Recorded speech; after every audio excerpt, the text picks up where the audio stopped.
Hare Krishna Radhe Radhe. Hare Krishna Radhe Radhe. My devotees and my friends, मुश्किल नहीं है कुछ अगर ठान लीजिए, बस एक बार दिल का कहा मान लीजिए।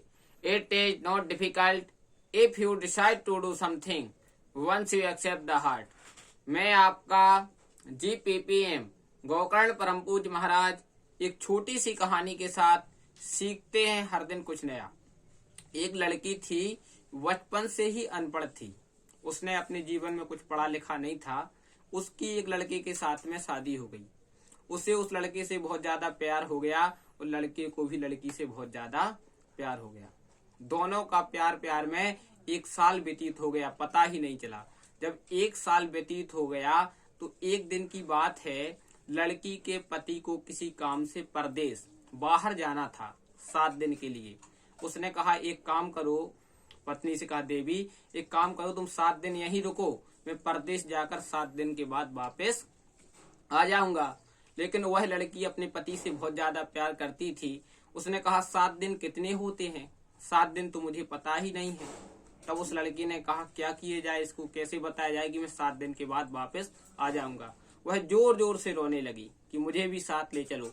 पति ने कहा कि मैं तुम्हें साथ में तो नहीं ले जा सकता, लेकिन मैं जल्दी से जल्दी आ जाऊंगा।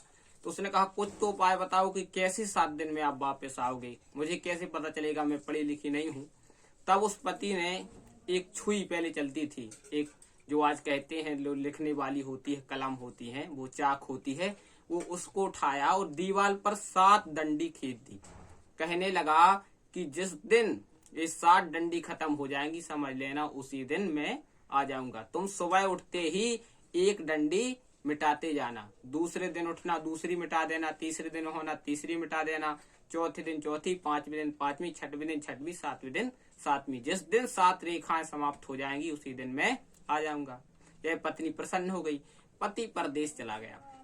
यह रोज सुबह उठती और पहले नंबर की डंडी मिटा देती। बड़ी खुश हो जाती कि अब मेरे पति को कुछ दिन और बाकी रह गए हैं और जल्दी से मुझसे मिलने के लिए आ जाएंगे। दूसरे दिन इसने दूसरी मिटाई, तीसरे दिन तीसरी। ज्यो ज्यो रेखाएं कम होती जाती, ज्यो ज्यो इसकी मिलने की उत्कंठा बहुत ज्यादा जागृत होती। एक दिन की बात है कि इसने 7वीं रेखा मिटाई। तो जब 7वीं रेखा मिटाई तो इसके दिल में बहुत ज्यादा इसे घबराहट होने लगी। फिर बाहर जाती, फिर अंदर आती, फिर बाहर आती। थोड़ी सी अगर खटखटाहट भी गेट में होती तो वह तुरंत बाहर जाती और देखती कि शायद मेरे पति आ गए हैं। इतनी ज्यादा मिलने की जिज्ञासा होती और एकाएक उसके पति आ गए और उसने मिला और वह बड़ी प्रसन्न हो गई। कहने का तात्पर्य यही है, जिस प्रकार उस कन्या को अपने पति से मिलने की इच्छा थी, उसी प्रकार जब आपके जीवन में जगत पति परम पिता परमात्मा से उस कन्या की तरह प्रीति हो जाएगी, मिलने के लिए आपका दिल बार बार धड़कने लगेगा, तो वह परमात्मा आपके कारण दौड़ा चला आएगा। क्योंकि इसका शास्त्र प्रमाण देते हैं कि प्रबल प्रेम के पाले पड़ते प्रभु को नियम बदलते देखा, अपना मान टले टल जाए पर भक्त का मान न टलते देता देखा। क्योंकि भगवान भक्तों के ही कारण आते हैं। सबरी के कारण झूठे बेर खाने के लिए राम भगवान आ गए, मीरा के कारण भगवान आए, यहाँ तक कि बिदुरानी के छिकले खाने के लिए आ गए, रैदास के यहाँ आए, कबीर के यहाँ आए।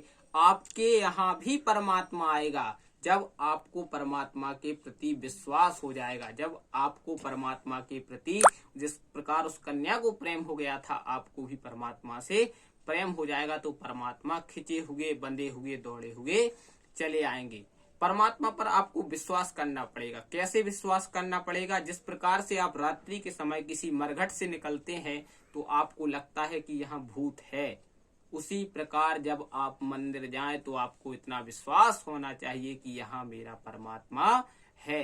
परमात्मा की तस्वीर लगाओ अपने मन के कक्ष में, फिर सारे फैसले होंगे देखना आपके पक्ष में। परमात्मा आपके लिए भी आएगा। सबका परमात्मा है, सबका ईश्वर एक है, नारायण है। इसी शुभकामनाओं के साथ मैं गोकर्ण परम पूज्य महाराज GPPM आपसे विदा लेता हूँ। सप्ताह में 7 बार है, 8वां बार है आपका परिवार। 8वां बार आपका ठीक रहेगा तो 7वां बार आपके सुखद रहेंगे। जिसने कहा कल समय गया टल, जिसने कहा परसों बीत गए बरसों, जिसने कहा आज उसने किया राज। प्रेम से बोलो हरे कृष्णा राधे राधे।